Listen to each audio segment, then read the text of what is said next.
Oh, pantesan nggak pernah lulus interview. Kalau ditanya tentang gaji, ternyata ada ilmunya.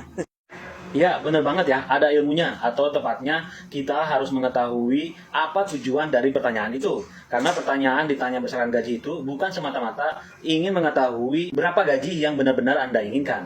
Tujuan utama dari setiap pertanyaan pada interview adalah ingin mengetahui karakter Anda, ingin mengetahui karakter pelamar. Dari video yang viral kemarin tentang bagaimana cara menjawab jika ada pertanyaan berapa gaji yang diinginkan atau pengen digaji berapa, itu hampir 60% teman-teman yang komen itu menjawab caranya cukup dengan bilang sesuai dengan UMR di sini aja, atau sesuai dengan kinerja saya aja nantinya, atau misalnya terserah kebiasaan atau prosedur dari perusahaan ini. Ya, semua jawaban tadi itu benar dan itu normatif ya, bisa teman-teman sampaikan. Tetapi beberapa rekruter itu akan mempertimbangkannya dan mengira bahwa teman-teman itu pasrah. Artinya, rekruter bisa memprediksi karakter kita itu pasrahan. Nah, langkah baiknya kita mempertimbangkan hal-hal tadi ya. Jadi, kita ingin dikesankan atau karakter yang diinginkan perusahaan itu, diantaranya apakah orang ini yang melamar ini benar-benar serius ingin bekerja, apakah bisa bertanggung jawab, terus apakah bisa loyal dan bisa bernegosiasi atau berdiskusi dengan perusahaan. Dari jawaban ditanya gaji berapa. Misalnya sebelum menjawab, teman-teman bisa menanyakan kembali dengan cara seperti ini. Misalnya sebelum saya menjawab berapa gaji yang saya inginkan atau saya harapkan di perusahaan ini, bisakah Bapak memberitahukan apa tanggung jawab saya untuk posisi ini, misalnya.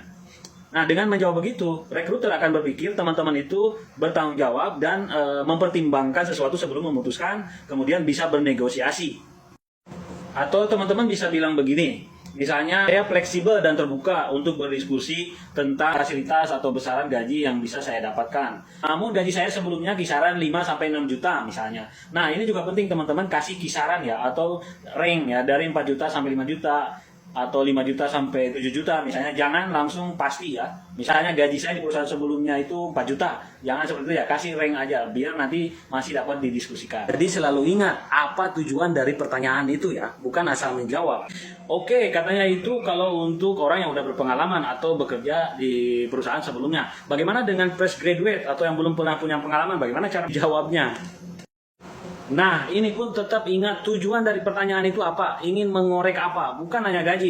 Seperti banyak komen dari teman-teman menjawab bahwa ketika ditanya gaji, udah disampaikan gaji saya 1 juta, ternyata malah digaji 2 juta. Artinya kan pertanyaan tadi nggak dipakai gitu. Itu hanya sekali lagi atau hanya ingin membuktikan sesuatu. Nah, untuk yang fresh graduate tentu saja poin-poin sebelumnya ya, seperti di video kemarin sebelumnya udah saya bilang, pertama riset dulu berapa besaran gaji yang biasa perusahaan ini kasih. Kemudian juga riset tentang posisi Anda itu nantinya mau jadi apa, kemudian pekerjaannya biasanya apa. Itu bisa dikepoin lah, dikepoin di webnya, kepoin di teman-teman yang sudah masuk dan sebagainya. Nah, baru nanti sekali lagi jawabannya jangan terlalu normatif pasrah ya. Misalnya teman-teman bisa jawab begini. Misalnya, baik Pak, untuk gaji saya fleksibel dan saya akan mengikuti standar perusahaan Bapak. Namun saya mengajukan gaji kisaran antara 5-6 juta.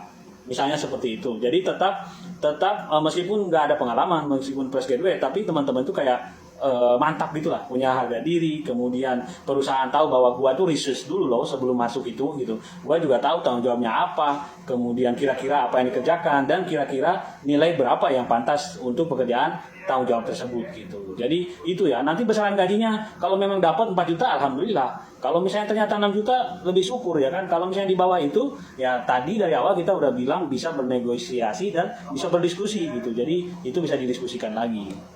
Jadi dengan begitu teman-teman tuh udah kelihatan, wah punya skill ini anak ini, serius, udah observe, udah tahu kira-kira tanggung jawab dan pekerjaannya apa. Makanya dia pede, itu yang diharapkan.